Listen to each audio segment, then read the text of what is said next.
Ego is my identity card.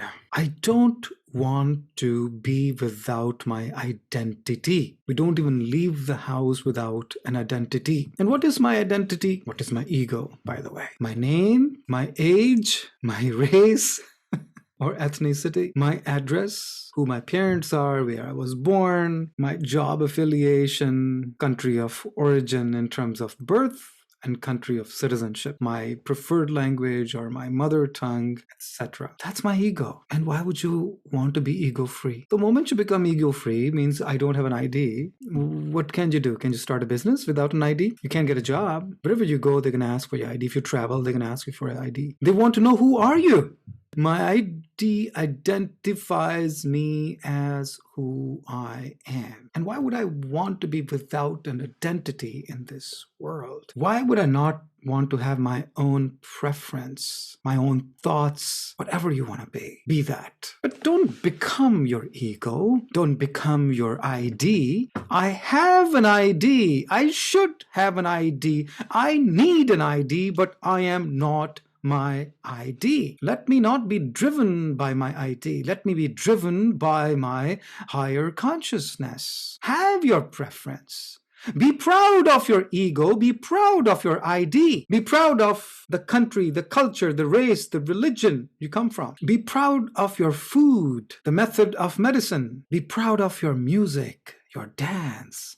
Be proud of your ego. But just because I'm proud of my country, it doesn't give me any right to criticize or look down upon other cultures, other religions, other races, other languages. Loving my motherland doesn't mean I hate other motherlands. I don't need to hate other motherlands to love my motherland. As a matter of fact, when I love my motherland, I respect other people who love their motherland. Basically practicing Circle of Golden Light in real life. Knowing who I am, being myself, not allowing other people to control me or to rule me, and not interfering in other people's lives and businesses. Minding my own business. And what is my business? My business is my business because I identify myself as myself. Means knowing your ego. What is my ego? My identity. What I think of myself and what I want myself to be known in the eyes of other people. So the key to life is managing my ego, not to inflate it so much that I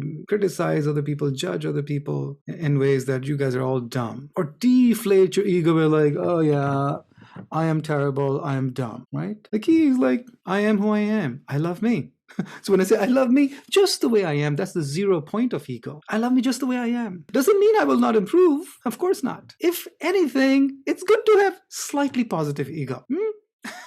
To be just slightly overconfident. Instead of being completely equanimous, having equanimity can be a little bit boring. Like Lord Rama was, I bet, boring.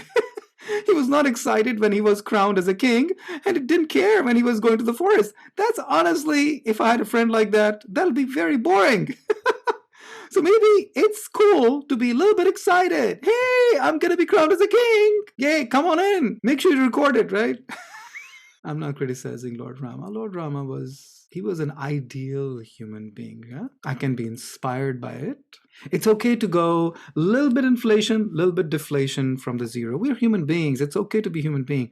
But supremely inflated and supremely deflated is what we have to manage. That's it. If you, like me, get supremely inflated or deflated at times, that means that I just need to manage it a little bit more. That's all. I'm not my ego. Come back to the center a little bit more frequently, a little bit more quickly. Yeah. Be kind to myself. When I'm being kind to myself, I can be kind to other people. When I love myself, it's easier to love and accept other people as they are because I'm loving and accepting myself just the way I am right now.